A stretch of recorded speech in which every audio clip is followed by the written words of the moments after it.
Halo Sobat Podcast Mania, kali ini saya akan membahas tentang pengelolaan keuangan. Jadi di dalam pengelolaan keuangan terdapat 3 aspek yang perlu diperhatikan.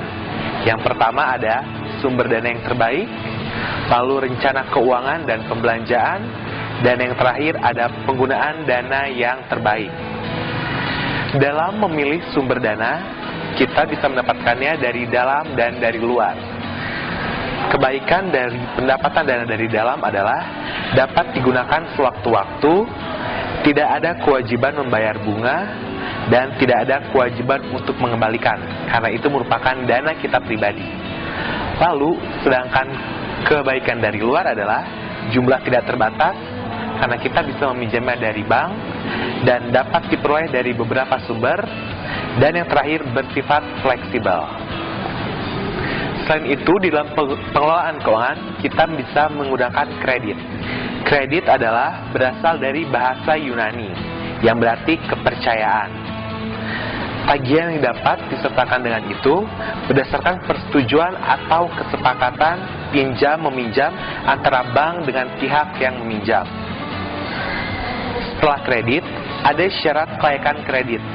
Dalam syarat kelayakan kredit, kita harus memperhatikan 4 aspek, atau yang bisa disebut dengan 4C. Yang pertama adalah capital atau kepemilikan modal minimal 25%. Lalu ada capability, yaitu kemampuan mengasuh kredit. Lalu kolateral, jaminan atau anggunan. Dan yang terakhir adalah karakter atau sifat pemimpin perusahaan. Nah, setelah kita memperhatikan 4 aspek tadi, kita juga harus memperhatikan persiapan keuangan. Dalam mempersiapkan keuangan, kita harus bisa mengestimasi income, lalu biaya yang dibutuhkan, cash flow, dana yang dimiliki, dan sumber pembiayaan. Lalu, kita akan memberikan informasi keuangan bagi wirausahawan.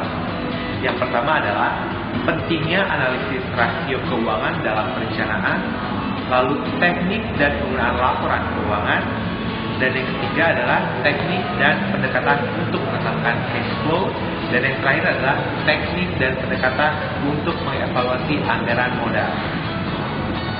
Dalam pengelolaan keuangan juga terdapat neraca keuangan. Neraca keuangan adalah hal yang menunjukkan kondisi keuangan pada waktu tertentu. Neraca memperlihatkan aset, kewajiban, dan modal ekuiti pemilik. Lalu ada laporan laba rugi. Laporan keuangan yang menunjukkan laba atau rugi operasional dalam waktu tertentu. Dan cash flow adalah sebuah analisis mengenai ketersediaan uang tunai dan kebutuhan uang tunai. Terus setelah itu adalah anggaran berwirausaha. Satu dari banyak kekuatan entrepreneur yang dapat digunakan dalam perencanaan operasional keuangan adalah anggaran. Anggaran operasional adalah perkiraan pendapatan dan biaya yang ditetapkan pada periode waktu tertentu. Anggaran uang tunai adalah perkiraan penerimaan dan pengeluaran secara keseluruhan pada periode waktu tertentu. Anggaran modal digunakan untuk merencanakan pengeluaran pada aset yang pengembaliannya diharapkan akan terjadi pada akhir tahun. Pada anggaran operasional, ciri khas langkah pertama dalam anggaran operasional adalah mempersiapkan perkiraan penjualan. Lalu pada anggaran uang tunai, langkah pertama dalam mempersiapkan anggaran uang tunai adalah identifikasi dan waktu arus masuk dalam cash flow. Arus masuk dalam cash flow dapat berasal dari 3 sumber, antara lain penjualan tunai, penerimaan pembayaran tunai, dan beban pendapatan. Lalu ada anggaran modal.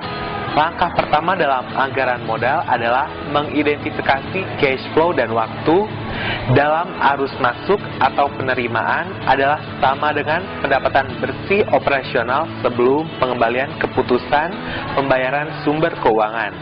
Tetapi setelah pengembalian keputusan pajak yang digunakan dan dengan tambahan depresi di akhir periode, dapat disajikan dengan bentuk pengembalian yang diharapkan. Lalu di dalam pengelolaan keuangan juga ada NPV, sebuah konsep yang bekerja dengan dasar pemikiran bahwa nilai uang ini lebih dari nilai uang di masa yang akan datang, menentukan cash flow yang akan datang untuk menentukan nilai batas periode saat ini. Ini merupakan prosedur yang mengacu pada discounting masa depan cash flow. Baik Sobat Podcast, itu tadi materi mengenai pengelolaan keuangan Sabtu. Semoga kita bisa lebih bijak dalam mengelola keuangan kita. Sampai jumpa di podcast selanjutnya. Selamat tinggal.